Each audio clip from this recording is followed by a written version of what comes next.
우리에게 주실 말씀은 갈라디아서 4장 12절에서 15절입니다. 최동호 권사님께서 대표로 봉독해 주시겠습니다. Let's stand up. Our scripture reading for today is Galatians chapter 4 verses 12 to 15. 형제들아, 내가 너희와 같이 되었은즉 너희도 나와 같이 되기를 구하노라. 너희가 내게 해롭게 하지 아니하였느니라. I plead with you, brothers, become like me, for I became like you. You have done me no wrong. 내가 처음에 육체의 약함으로 말미암아 너희에게 복음을 전한 것을 너희가 아는 바라. As you know, it was because of an illness that I first preached the gospel to you. 너희를 시험하는 것이 내 육체에 있으되 이것을 너희가 업신여기지도 아니하며 버리지도 아니하고 오직 나를 하나님의 천사와 같이 또는 그리스도 예수와 같이 영접하였도다. Even though my illness was a trial to you, you did not treat me with contempt or scorn. Instead, you welcomed me as if I were an angel of God, as if I were Christ Jesus himself. 너희의 복이 지금 어디 있느냐? 내가 너희에게 증언하노니 너희가 할 수만 있었더라면 너희의 눈이라도 빼어 나에게 주었으리라. 아멘. What has happened to all your joy? I can testify that if you could have done so, you would have turned out your eyes and given them to me. Amen. 담임 목사님께서 오늘 본문 말씀을 중심으로 너희의 눈이라도 빼어 라는 제목의 말씀을 선포하실 때 큰 은혜가 여러분에게 임하기를 바랍니다. Our senior pastor will proclaim the sermon title, Turn Out Your Eyes, centered our text for today. I hope the great grace come on you when pastor preach the sermon.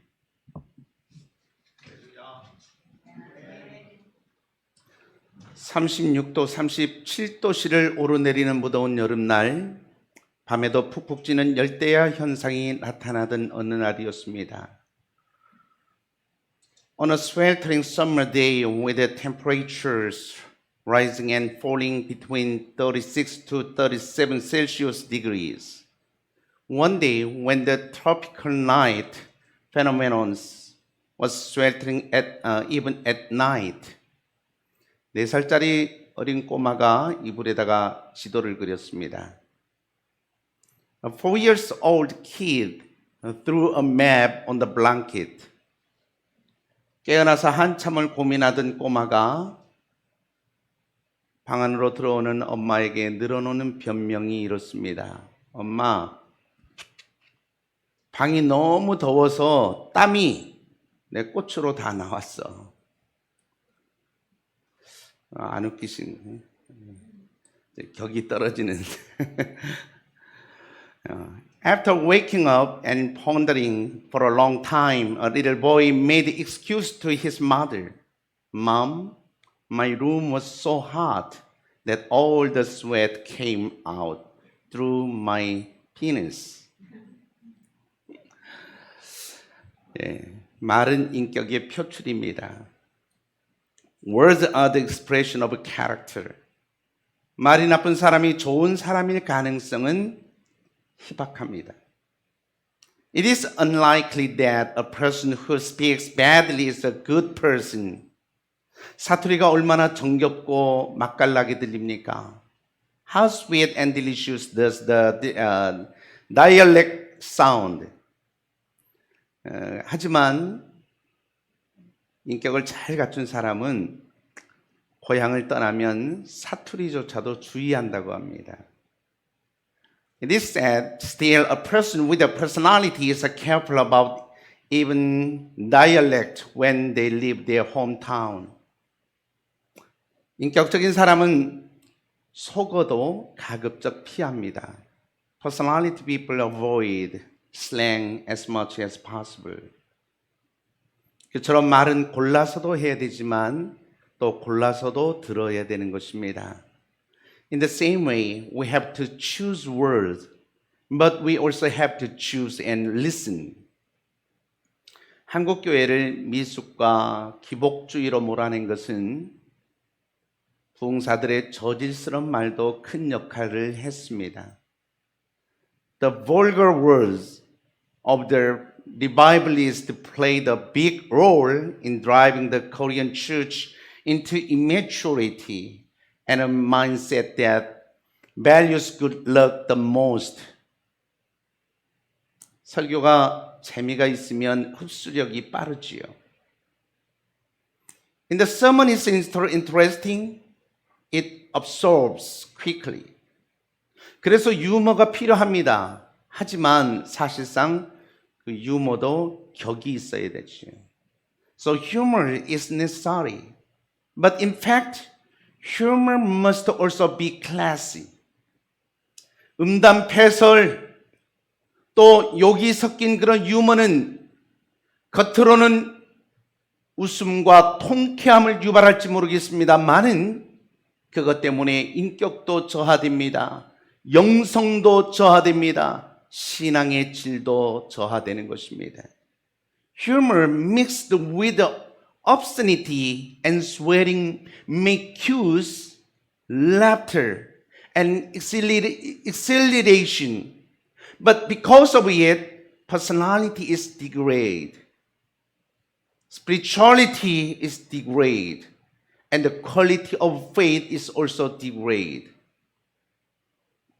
음담패설과 욕과 비속어가 섞인 유머로 도배된 설교를 듣고 많이 웃으면 설교에 은혜 받았다라고 생각하는 사람들이 의외로 많습니다. There are many people who think that they have been blessed by the sermon if they laugh a lot when they hear the sermon that is covered with humor mixed with obscene rumors and swear words. 그처럼 많이 웃었다라고 하는 것이 많이 은혜 받았다는 것과 동일시되어지면 설교자들은 강단에서 음담패설하고 욕을 하고 비속어를 더욱더 많이 사용해야 되겠다라고 하는 그런 유혹을 받습니다. When such laughter a lot equates to a lot of grace, preachers are tempted to use more obscenity, swearing, and vulgarity. 결국 그런 미숙한 모습 때문에 한때 저질 부흥사들이 난립했습니다. 강단에서 육두문자 쓰는 것 일도 아니었습니다. 그들로 인해서 저질 기복주의가 난립했습니다. 한국교회가 많이 신망을 잃게 되었습니다. In the end, because of such immature appearance, there were once a lot of low-quality revivalists, and because of them, low quality of mindset that values good luck the most arose. And the Korean church lost a lot of the credibility. 만일 어떤 유명한 목사님이 그런 류의 욕과 비속어가 섞인 설교를 할 때에 여러분 깔깔대고 웃지만 마시고 내가 왜 이런 말을 웃고 있지? 하면서 자기를 좀 단속해야 됩니다. If a famous pastor preaches a sermon with such swear words and slurs instead of laughing at him, you should self-control saying, why am I laughing at this? 자유의 가치는 소중한 것입니다만은 저질스러운 말을 자유로운 표현으로 포장하는 것은 거짓된 자유입니다. Freedom is precious, but it is forced freedom to wrap low quality speech into free expression.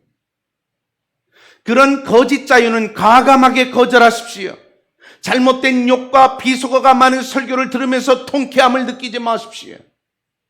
Dare to reject such false freedoms and do not feel refreshed while listening to sermon full of false swearing and profanity. 저질스러운 말로 웃기는 것을 누구든 할 수 있을 것입니다만은 인격을 잘 갖춘 사람이기 때문에 그런 것들을 참는 것입니다. Anyone can do funny things with vulgar words, but it's a person with character, so you have to be patient. 그런 사람들이 오히려 존중을 받아야지 저질스러운 유머로 웃기는 사람을 부흥사라고 하면 이 얼마나 앞뒤가 안 맞는 얘기입니까? Such people should rather be respected. How inconsistent would it be to say that a person who makes a funny joke with vulgar humors is a revivalist? 도대체 뭘 부흥시킨다는 겁니까? 그런 비속어로 무엇을 부흥시킨다는 말입니까? What the hell do you mean by revival? 상식적인 사람은 저질스러운 말로 웃기는 사람을 교만하지 않은 태도를 가지고 경멸할 줄도 알아야 됩니다. A common sense man must also learn to despise with a non-arrogant manner a person who makes a joke of vulgarity. 잘못된 말은 다 된 밥에 죄를 뿌리고 인생의 행복을 빼앗아가고 시대 정신을 무섭게 후퇴시킵니다. Wrong words sprinkle ashes on cooked rice, take away happiness in life, and horribly set back the spirit of the times. 세상에서 제일 조심해야 될 것이 바로 이 혀입니다. 혀. The most important thing in the world to be careful about is the clean tongue. 하고 싶은 말과 하지 말아야 될 말을 가릴 줄 알아야 앞길이 열리는 겁니다. The road ahead opens only when you know what to say and what not to say. 결국 말은 성공과 실패를 좌우합니다. 행복과 불행을 좌우합니다. 축복과 저주를 좌우하는 제일 원천인 것입니다. After all, words are the primary source of success and failure, happiness and unhappiness, blessings and curses. 오늘 본문은 말의 효용성에 대해서 우리에게 다시 한번 생각하게 하고 있습니다. The text makes us think again about the utility of words. 왜 사도 바울이 갈라디아서를 썼습니까? Why did the apostle Paul write the book of Galatians? 잘못된 복음을 수용하는 일부 갈라디아 교인들을 바로잡기 위해서였습니다. He was trying to correct some Galatians for accepting the wrong gospel, false gospel. 사람을 바로잡기가 얼마나 힘듭니까? How hard is it to correct a person? 완전히 바꾸는 혁명은 오히려 쉽습니다만은 바로잡는 개혁은 훨씬 어렵습니다. A revolution that completely changes is rather easy, but a reform that corrects it is much more difficult. 그런 상황에서 잘못된 신앙을 바로잡으려는 사도 바울의 간절한 모습을 보면 진실한 사랑이 무엇인지를 깨닫게 합니다. In such situations, when we look at the earnest appearance of the Apostle Paul, who tries to correct false beliefs, we realize what true love is. 여러분, 설득에는 논리도 필요합니다. 그러나 논리적으로 바른 것도 중요합니다만은 그 바른 논리를 사랑으로 잘 표현하는 것이 더 중요한 것입니다. Persuasion also requires logic. However, while logically correct is important, it is also important to express well with a love that correct logic. 갈라디아서는 다른 복음을 강하게 책망하는 서신입니다. Galatians is a strong rebuke of the other gospel. 그래서 갈라디아서 1장 6절로 9절 말씀에서 사도 바울은 다른 복음을 쫓는 것을 내가 이상하게 여긴다. 다른 복음은 없다. 천사라 할지라도 다른 복음을 전하면 저주를 받을 것이라고 강력하게 잘못된 거짓 복음을 경고하고 있습니다. So in Galatians chapter 1 verses 6 to 9, Apostle Paul said, I am astonished that people follow other gospel. There is no other gospel. Even an angel will be cursed if he preaches another gospel. He strongly warns against the false gospel. 그런 어투의 말씀이 본문 바로 앞구절까지 계속되다가 본문부터는 그 어투가 바뀌어서 논리적인 설득보다는 애정어린 호소를 하고 있습니다. Such tone of words continues until the verse immediately before the main text. But the tone changes from the text, appealing to affection rather than logical persuasion. 그처럼 때로는 논리적인 변론보다는 애정을 앞세운 호소가 더욱더 중요한 것입니다. As such, sometimes an appealing appeal is more important than a logical argument. 그러므로 말과 관련해서 우리가 조심해야 될 게 세 가지가 있습니다. So, when it comes to language, beware of the following three things. 첫 번째는 논리적으로 말만 잘하는 것 조심하자입니다. First, be careful about being logically talkative. 말만 잘하면 안 되고요. 말을 잘한 다음에 말의 실천도 잘 따라야 됩니다.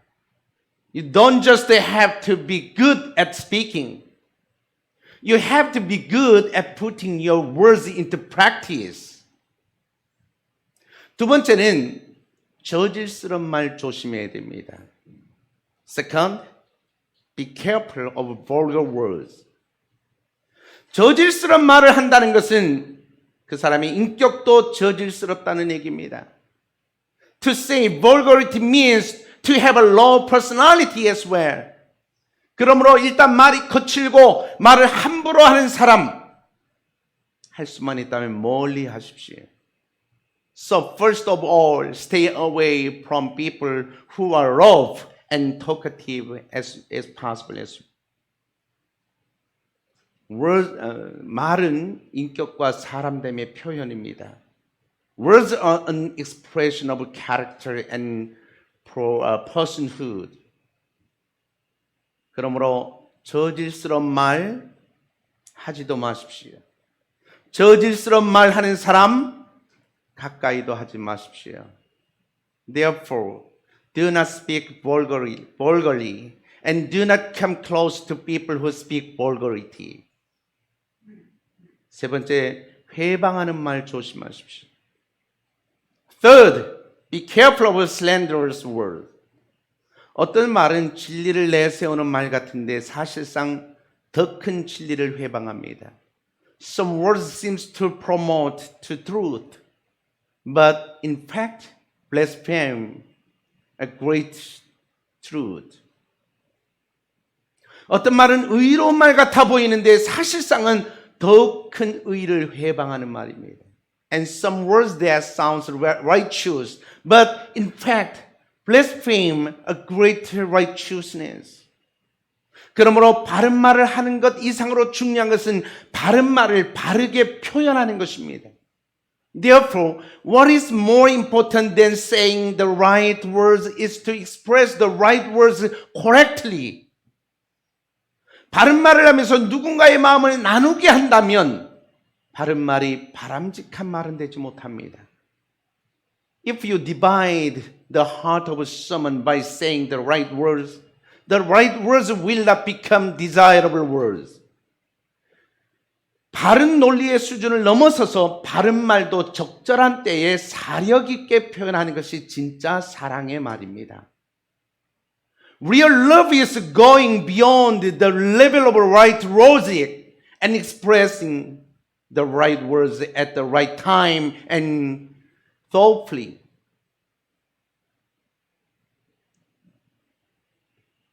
본문 12절 말씀 전반부 한번 읽어볼까요? 시작.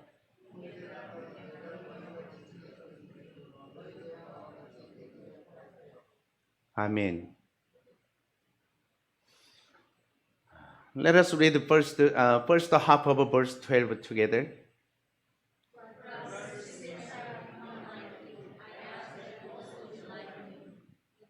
아멘.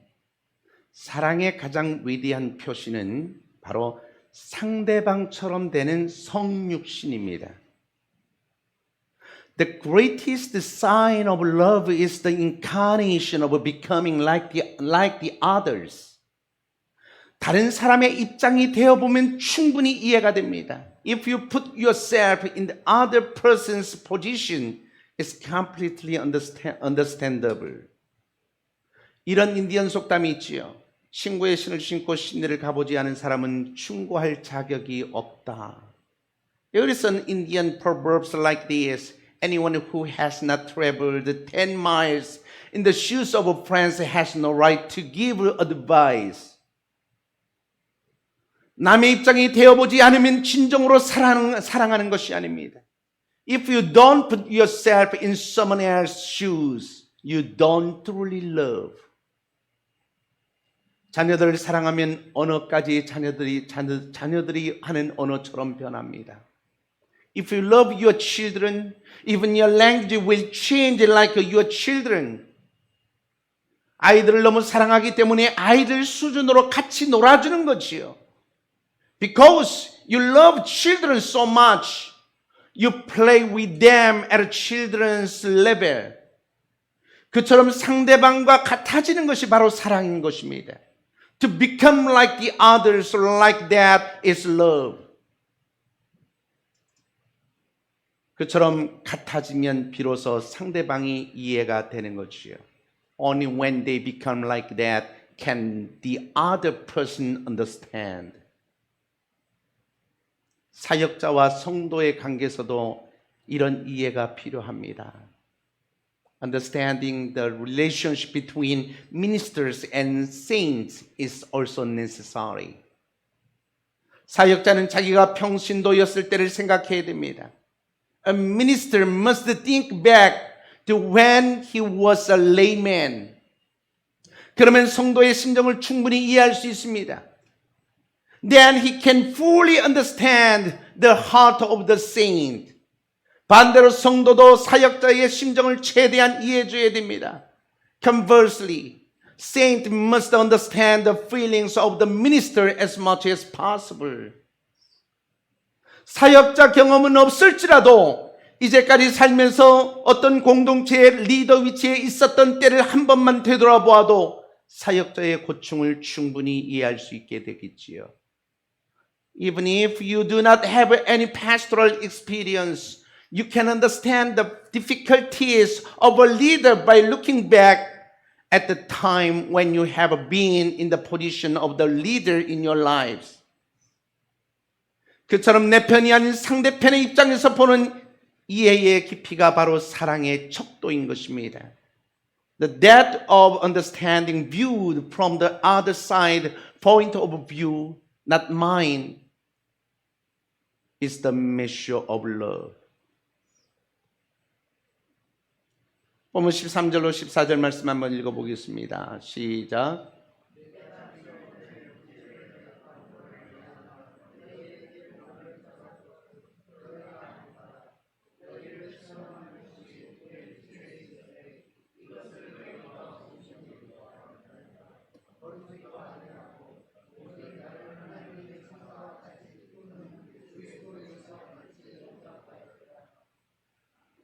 아멘. 여러분, 이 사도 바울에게는요, 일설에 간질이 있었다고 합니다. 또 안질병도 있었다고 합니다. Let us read verses 13 to 14 together.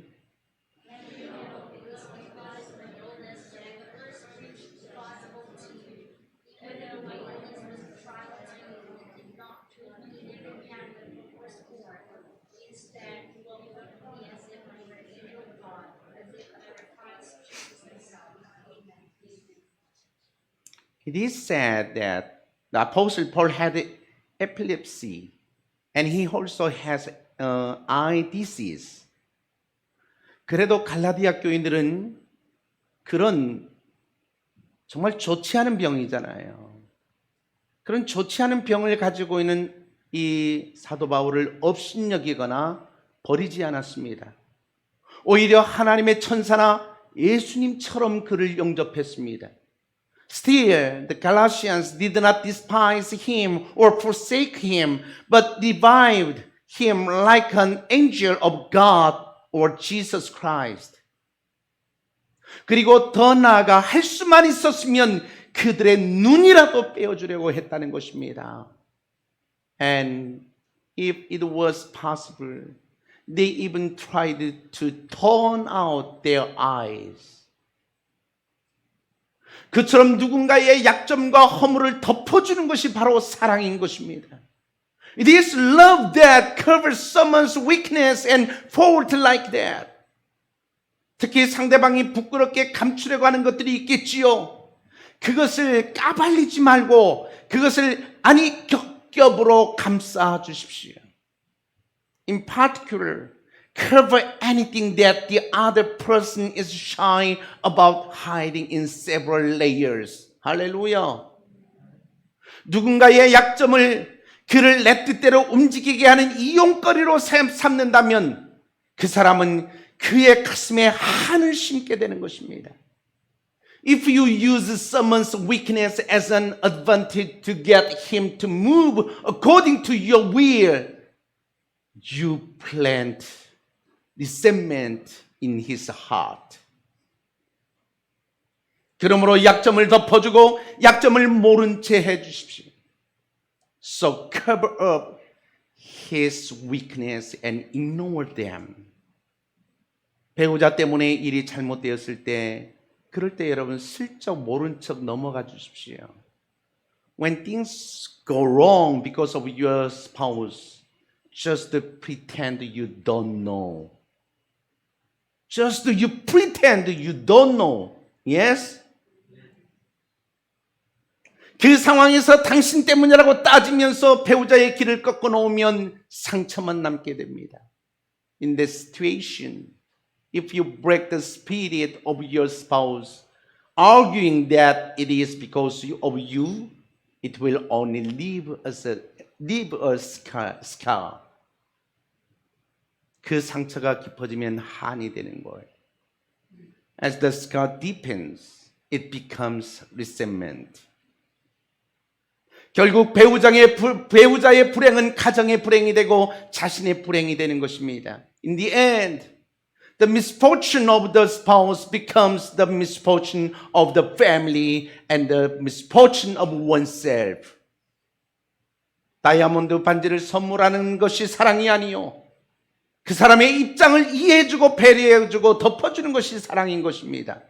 It is not love that presents a diamond rings, but love that understands, considers, and covers the situations. Yes?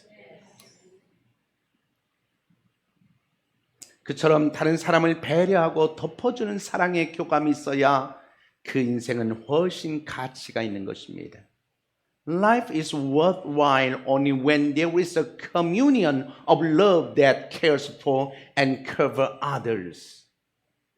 사도 바울과 갈라디아 교인들 사이에는 그런 깊은 사랑의 교감이 있었습니다. There was such a deep communion of love between the Apostle Paul and the members of Galatian church. 그래서 사도 바울은 갈라디아 교인들에게 다른 복음은 절대 안 된다고 애정을 앞세워서 호소를 하고 있는 것입니다. Still, the Apostle Paul appeals to the Galatians with affection, saying that there is absolutely no other gospel. 그 모습을 보면 마치 눈물을 흘리며 아들의 장래를 걱정하는 어머니의 모습과 같습니다. It is like a mother crying and worrying about her son's future. 자녀를 바르게 인도하려면 두 가지가 필요합니다. To lead your children right, you need two things. 하나는 매를 드는 아버지의 모습, 그리고 다른 하나는 눈물을 흘리는 어머니의 모습입니다. One is a father holding a rod, And the other is a mother who shed tears. 갈라디아서 1장부터 4장 11절까지 사도 바울은 매를 드는 아버지의 모습으로 나타났습니다. 하지만 오늘 본문에서는 눈물을 흘리는 어머니의 모습으로 자신을 표현하고 있습니다. In Galatians chapter 1 to chapter 4 verse 11, the apostle Paul appears as a father with a rod. But in the text, he appears as a mother who weeps. 때로는 눈물을 흘리는 어머니의 모습이 자녀의 변화에 더욱더 큰 역할을 합니다. Sometimes the appearance of crying mothers plays a bigger role in the changing of children. 그처럼 인간관계에서는 논리적인 충고보다는 어쩌면 애정어린 호소가 더욱더 중요하다고 볼 수 있습니다. In such a relationship, appeals of affection are more important than logical advice. 결국 모든 문제의 해결책이 어디에 있습니까? After all, where is the solution to all problems? 그것은 바로 십자가의 사랑과 그 헌신에 있는 것입니다. It is in the love and devotion of the cross. 사랑은 희생이고 헌신입니다. Love is sacrifice and dedication. 할렐루야. 그 헌신적인 사랑은 결단코 자신에게 손해가 되지 않습니다. That devoted love never harms oneself. 우리는 우리의 헌신에 틀림없이 의미도 있고 결과도 있음을 믿으시길 바랍니다. Our devotion surely have meaning and result. 그처럼 헌신적인 사랑은 삶을 아름답게 만듭니다. 그리고 헌신하는 동안에 행복하게 합니다. 그리고 헌신한 이후에는 축복이 뒤따르게 됩니다. Such devoted love makes life beautiful, happy during devotion, and blessings follow after devotion. Amen. 그런 헌신적인 사랑을 실천하면서 내일의 축복을 예비하는 복된 여러분들 되시기를 주님의 이름으로 축원합니다. I hope and wish that the practice such devoted love and become blessed heart preparing for tomorrow's blessings. 할렐루야.